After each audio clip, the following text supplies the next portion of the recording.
I am Sabel Gonzalez, male by birth, woman by heart. Pwede pa palang mabago yung buhay. May pag-asa. I am Marky Stephen Oblero, former transgender woman, but now I found my identity through Jesus Christ. When I was in elementary, doon ko na-feel na bakit ako nagkaka-crush sa isang lalaki. So I found out myself na hindi normal. Tinutokso ako ng mga classmate ko na bakla ako, ay mag-gay. And then hanggang sa tumatak sa isip ko na bakla ako. Nung high school, na-admire ako sa mga guys. I tried to get attracted to women, pero wala eh. Parang sa lalaki talaga yung feelings ko. And then after college, doon na na-develop yung sexuality ko as a gay. My family and we don't have a good relationship. Umalis ako sa amin, nag-independent ako. Hanggang sa nahanap ko yung acceptance, respect, love from the LGBT community.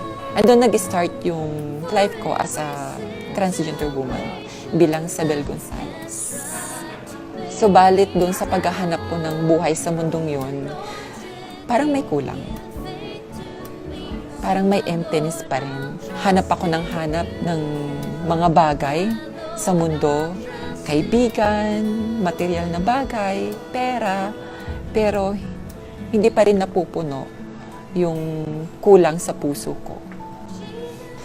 So I decided to follow Jesus talaga. Nung nalaman ko, I'm a sinner. Pero sabi ni Lord, kahit makasalanan ka, andito ako. I will forgive you. I will love you. Just humble your heart. Just humble yourself. Parang iniisip ko na iba ako sa ibang tao. Pero si Lord, naintindihan niya.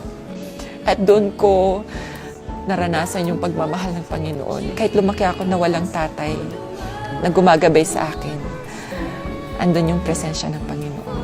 Yun yung importante sa lahat. What I've learned from the retreat, pwede pa palang mabago yung buhay. At malaman ko ano ba yung ibig sabihin ng true life. At doon ko naranasan talaga na magkaroon ng mga kaibigan, ng mga kuya, ng mga ate. And doon ko naramdaman yung acceptance, yung respect, yung belongings ko. Only love can heal the brokenness of everybody. Whether you're LGBT or not, only love. Love na nanggagaling sa Panginoon.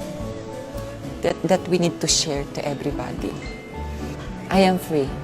And I found my identity through Jesus Christ. Sabi nga niya sa 2 Corinthians 5:17, therefore, if anyone is in Christ, he is a new creation. The old has gone, behold, the new has come. May pag-asa. May pag-asa.